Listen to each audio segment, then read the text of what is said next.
എപ്പിസോഡിന്റെ opening സീനിൽ അവളിപ്പോ പാടെടുത്ത് ട്രഫാൽഗറിനെ ലക്ഷ്യമാക്കി ഓടാൻ ശ്രമിക്കും.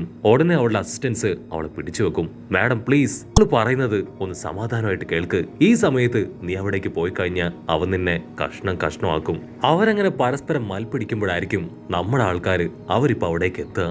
ലൂഫിയും നമ്മുടെ ആൾക്കാരും ആ ബ്രൗൺ ബിയേർഡും എല്ലാവരും ഷോക്കാവും. കാരണം നേവിക്കാരുടെ കപ്പല് അത് തവിട് പൊടിയായിട്ടിരിക്കുകയാണ്. അവരാണെങ്കിൽ ചുറ്റും നോക്കും. അപ്പൊ ദൂരത്തായിട്ട് ട്രഫാൽഗറിലോ നടന്നു പോകുന്നത് കാണും. ലൂഫി അവനെ കാണേണ്ട താമസം ഹലോ ഓയ് എന്നൊക്കെ പറഞ്ഞ് ഇപ്പൊ ആളെ വിളിക്കാനായിട്ട് ആരംഭിക്കും. അവൻ തിരിഞ്ഞു നോക്കും. ഉടനെ ലൂഫിക്ക് ഭയങ്കര സന്തോഷം. നിനക്ക് എന്നെ ഓർമ്മയുണ്ടോ? ഒരു തവണ നീ എന്നെ രക്ഷിച്ചിട്ടുണ്ട്. ഇവനാണെങ്കിൽ ലൂഫിയെ കണ്ട് ഷോക്കാവും. ഇത് ലൂഫിയല്ലേ, ഇവനെന്താ ഇവിടെ ചിന്തിച്ച് അവൻ മണ്ടടിച്ചു നിൽക്കും. ഉത്സോപ്പിനും ബ്രൂക്കിനും നമ്മുടെ ആൾക്കാർക്കെല്ലാം അവരെ മനസ്സിലാവും. കാരണം സബോർഡിനേറ്റ് ആർക്കി പലകത്തിൽ വെച്ച് നമ്മുടെ ആൾക്കാരെ എല്ലാവരും കണ്ടിട്ടുണ്ട്. അവിടെ വെച്ച് നമ്മുടെ ആൾക്കാരെ ഹെൽപ്പ് ചെയ്ത കാര്യവും നന്നായിട്ട് അറിയാം. ലൂഫിയും ടീമും ആണെങ്കിൽ ഇപ്പൊ അവന്റെ അടുത്തേക്ക് വരും. ലൂഫിക്കാണെങ്കിലും വലിയ സന്തോഷം. അവൻ പറയും താങ്ക് യു വെരി മച്ച്. അന്ന് നീ എന്നെ സഹായിച്ചിട്ടില്ലായിരുന്നെങ്കിൽ തീർച്ചയായിട്ടും എനിക്ക് സർവൈവ് ചെയ്യാൻ പറ്റില്ലായിരുന്നു. ലൂഫി ആണെങ്കിൽ ഫാർഗറിലോ ജിംബയെ പോലെ തന്നെ അവനെ സഹായിച്ചതും ശുശ്രൂഷിച്ചതുമായിട്ടുള്ള എല്ലാ കാര്യങ്ങളും ഇപ്പൊ നമ്മുടെ ആൾക്കാരോട് പറയും. ലൂഫിക്കാണെങ്കിൽ ഭയങ്കര കൺഫ്യൂഷൻ. അവൻ ചോദിക്കും, ഇത്രയും നേരവും നിന്റെ കൂടെ കുറെ ആൾക്കാരെ കണ്ടിരുന്നല്ലോ, അവരൊക്കെ എവിടെ പോയി? ട്രഫാൽഗറിലോ ആണെങ്കിൽ പ്രത്യേകിച്ച് മറുപടി ഒന്നും പറയാതെ ലൂഫിയെ തന്നെ തുറച്ചു നോക്കുകയാണ്. ട്രഫാൽഗറിലോ ഇപ്പൊ കഴിഞ്ഞ എല്ലാ കാര്യങ്ങളും ആലോചിക്കും. ലൂഫിയെ കണ്ടതും അവനെ സപ്പോർട്ട് ചെയ്തതും അവനെ കൊണ്ട് പറ്റും പോലെ ലൂഫിയെ സഹായിച്ചതും അങ്ങനെയെല്ലാം അവനിപ്പോ സിമ്പിളായിട്ട് ലൂഫിയോട് പറയും, എന്നോട് പ്രത്യേകിച്ച് താങ്ക്സ് പറയേണ്ട ആവശ്യമൊന്നുമില്ല. എനിക്ക് എന്ത് ചെയ്യാൻ പറ്റുന്നോ അത് മാത്രമേ ഞാൻ നിനക്ക് ചെയ്തു തന്നിട്ടുള്ളൂ. ഉടനെ ലൂഫി ആണെങ്കിൽ വീണ്ടും അവനെ നോക്കി ചിരിച്ച് താങ്ക് യു വെരി മച്ച്, നീ ചെയ്ത കാര്യം അത് ചെറുതല്ല എന്ന് പറഞ്ഞ് അവനെ നോക്കി ചിരിക്കും. അതേസമയം ഉസോപ്പ് ആണെങ്കിൽ ദൂരത്തായിട്ട് ബോധമില്ലാതെ കിടക്കുന്ന സ്മോക്കറിനെ കണ്ട് ഷോക്കാവും. ഇവിടെ ആ ബ്രൗൺ ബിയേർഡ് അവൻ നൈസായിട്ട് മുഖമൊക്കെ പൊത്തി ഇപ്പൊ എങ്ങനെയെങ്കിലും ട്രഫാൽഗർ ലോയോട് ലൂഫിയുടെ പിടിയിൽ നിന്ന് രക്ഷിക്കാനായിട്ട് റിക്വസ്റ്റ് ചെയ്യും. ട്രഫാൽഗർ ലോ ആണെങ്കിൽ അത് മൈൻഡ് പോലും ചെയ്യില്ല. അതേസമയം ടഷ്കി അവള് പതിയെ ഇപ്പോ സ്മോക്കറിന്റെ അടുത്തേക്ക് വരും. അവള് രണ്ട് കൈ ഉപയോഗിച്ച് സ്മോക്കറിന് താങ്ങി എടുക്കുകയാണ്. സ്മോക്കറിന് യാതൊരു അനക്കവും ഇല്ല. ടഷ്കിയാണെങ്കിൽ ഇപ്പൊ അവന്റെ ഹാർട്ടിലേക്ക് നോക്കും. അവനിപ്പോ ഹാർട്ടില്ല. 100 പൈററ്റ്സുകളുടെ ഹാർട്ട് അത് പറിച്ചെടുത്തവനാണ്. അവന്റെ ഹാർട്ട് അതിപ്പോ നഷ്ടപ്പെട്ടു പോയി. അവള് ഫുൾ കലിപ്പിൽ ദേഷ്യപ്പെട്ട് കരഞ്ഞ് ഇപ്പോ വീണ്ടും ട്രഫാൽഗർ ലോയെ വെല്ലുവിളിക്കും. നിനക്കത്ര ധൈര്യം ഉണ്ടെങ്കിൽ സ്മോക്കറിന്റെ ഹാർട്ട് അത് നീ പറിച്ചെടുക്കും. ഒരു കാരണവശാലും നിന്നെ ഞാൻ വെറുതെ വിടില്ല എന്ന് പറഞ്ഞ് അവളിപ്പോ വീണ്ടും അവനെ അറ്റാക്ക് ചെയ്യാൻ തയ്യാറാവുകയാണ്. ട്രഫാൽഗർ ലോ ആണെങ്കിൽ അവൾക്ക് താക്കീത് നൽകും. ഒരു കാര്യമില്ലാതെ വെറുതെ എന്നോട് ഫൈറ്റ് ചെയ്യാൻ വരരുത്, അത് നിനക്ക് നല്ലതല്ല. അവൾ ചാടി എഴുന്നേറ്റ് അവന്റെ അടുത്തേക്ക് ഓടി വരും. അത് കണ്ട ട്രഫാൽഗർ ലോ അവനിപ്പോ സ്മോക്കറിന്റെ സോളിനെ അവളുടെ ബോഡിയിലേക്കും അവളുടെ ബോഡിയിലെ സോളിനെ അത് അവളുടെ ബോഡിയിലേക്കും ട്രാൻസ്ഫർ ചെയ്ത് വിടും. ലൂഫി ആണെങ്കിൽ അവനോട് ചോദിക്കും, എനിക്ക് അവസാനമായിട്ട് ഒരു കാര്യം നിന്നോട് ചോദിക്കാനുണ്ട്. ട്രഫാൽഗർ ലോയ്ക്കാണെങ്കിൽ കാര്യം പിടികിട്ടും. അവൻ ദൂരത്തായിട്ട് ഇപ്പൊ വലിയൊരു ഹോള് കാണിച്ചു കൊടുത്ത് മുൻപോട്ടേക്ക് നടക്കും. ആ സമയം നേവിക്കാരാണെങ്കിൽ ഇപ്പൊ ട്രഫാൽഗർ ലോയെ വിട്ട് നമ്മുടെ ലൂഫിയാൻ ടീമിനെ അച്ചരം പൊച്ചരം ഷൂട്ട് ചെയ്യാണ്. ടൗൺ ബിയേർഡിനെ ഉപയോഗിച്ച് ഞൊട്ടിയിടയിൽ അവിടുന്ന് എസ്കേപ്പ് ആവും. അവിടെ സീൻ കട്ട് ചെയ്ത് ഇപ്പൊ സാൻജാൻ ടീമിനെ കാണിക്കും. അവരെല്ലാവരും ഇപ്പൊ ഒരു ഹാളിനോട് ചേർന്ന് അവിടെ ഇരിക്കുകയാണ്. നമ്മുടെ ആൾക്കാർ കഷ്ടപ്പെട്ട് ബുദ്ധിമുട്ടി ആ തണുപ്പിനെ പ്രിവെന്റ് ചെയ്യും. പക്ഷെ കുഞ്ഞുങ്ങൾക്ക് അതിനാവില്ല.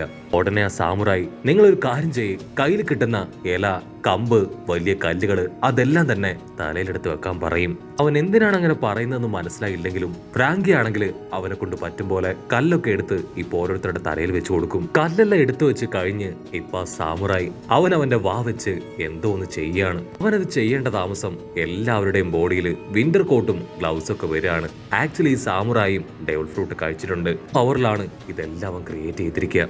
ഓപ്പറിന്റെ ബോഡിയിലുള്ള ഫ്രാങ്കി അവന്റെ തലയ്ക്ക് ഒരു ഒറ്റ കൊട്ട് വെച്ചു കൊടുക്കും. നിനക്കിത് നേരത്തെ ചെയ്തുകൂടായിരുന്നു? കേട്ടവൻ ചിരിച്ചിട്ട് പറയും, ആക്ച്വലി നിങ്ങളുടെ ആ ഒരു വൃത്തികെട്ട ഡ്രസ്സ് അതെനിക്ക് ഭയങ്കരമായിട്ട് ഇഷ്ടപ്പെട്ടിരുന്നു. ഫ്രാങ്കി ചാടി വന്ന് വീണ്ടും അവന്റെ മുഖത്ത് ആഞ്ഞടിക്കും. അപ്പോഴായിരിക്കും ലൂഫിയും ടീമും ഇപ്പൊ ഒച്ചയൊക്കെ എടുത്ത് അവിടേക്ക് ഓടിയെത്തുക. ഒരു വിധത്തില് രണ്ട് ടീമായിട്ട് പിരിഞ്ഞ നമ്മുടെ ആൾക്കാർ ഇപ്പൊ ഒന്നിച്ചിരിക്കുകയാണ്. സാഞ്ചിയുടെ ബോഡിയിലുള്ള നമ്മുടെ ചോപ്പർ അവൻ സന്തോഷത്തിൽ തുള്ളിച്ചാടും. അത് കണ്ട് സോറോ ഷോക്കാവും. ഒസോപ്പിനാണ് ലൂഫിക്കാണെങ്കിൽ അവന്റെ കണ്ണുകളെ വിശ്വസിക്കാൻ കഴിയില്ല. കാരണം അത്രയും ജയന്റ് സൈസിലുള്ള കുട്ടികളെ അവൻ ഇതുവരെ കണ്ടിട്ടില്ല. ഉടനെ അവരെല്ലാവരും ചേർന്ന ആശ്വാസത്തില് ഇപ്പൊ ഒരു സ്ഥലത്തേക്ക് മാറിയിരിക്കും. അതിനുശേഷം എന്തൊക്കെ ഉണ്ടായെന്ന് പരസ്പരം ഡിസ്കസ് ചെയ്യും.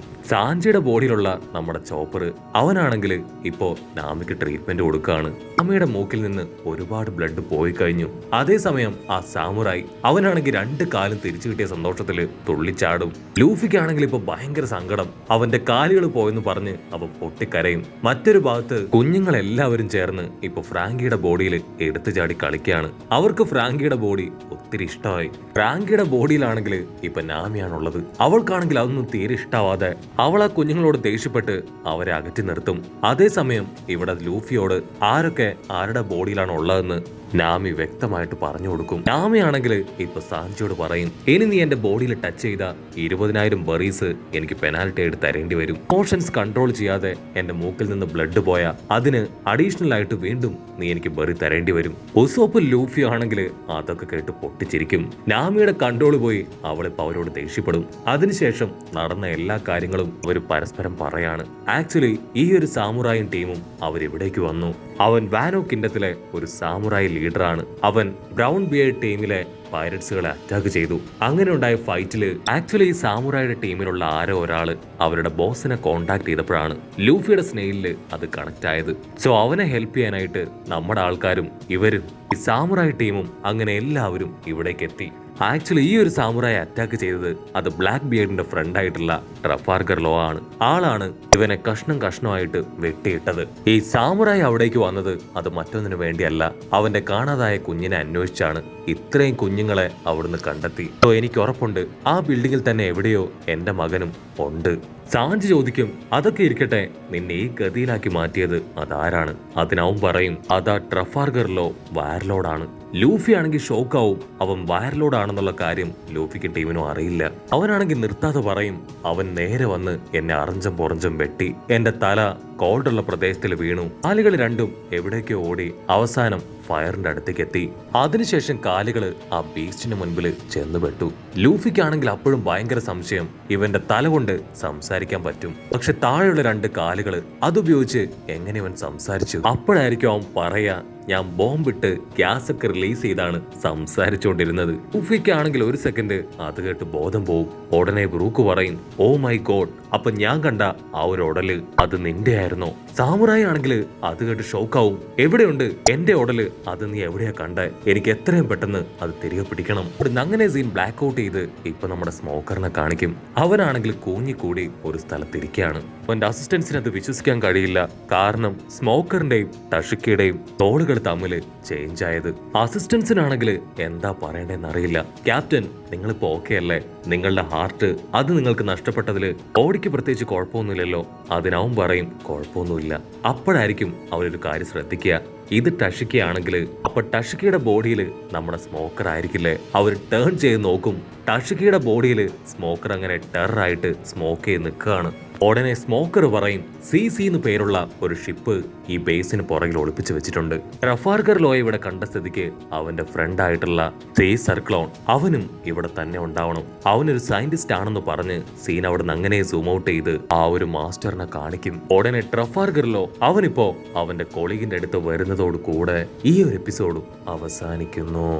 എപ്പിസോഡ് ഇഷ്ടപ്പെടുകയാണെങ്കിൽ തീർച്ചയായിട്ടും ലൈക്ക് ചെയ്യാനും കമന്റ് ചെയ്യാനും ഷെയർ ചെയ്യാനും മറക്കല്ലേ. അടുത്തൊരു അടിപൊളി എപ്പിസോഡുമായിട്ട് കാണുന്നവരെ it's me with Mallu episode.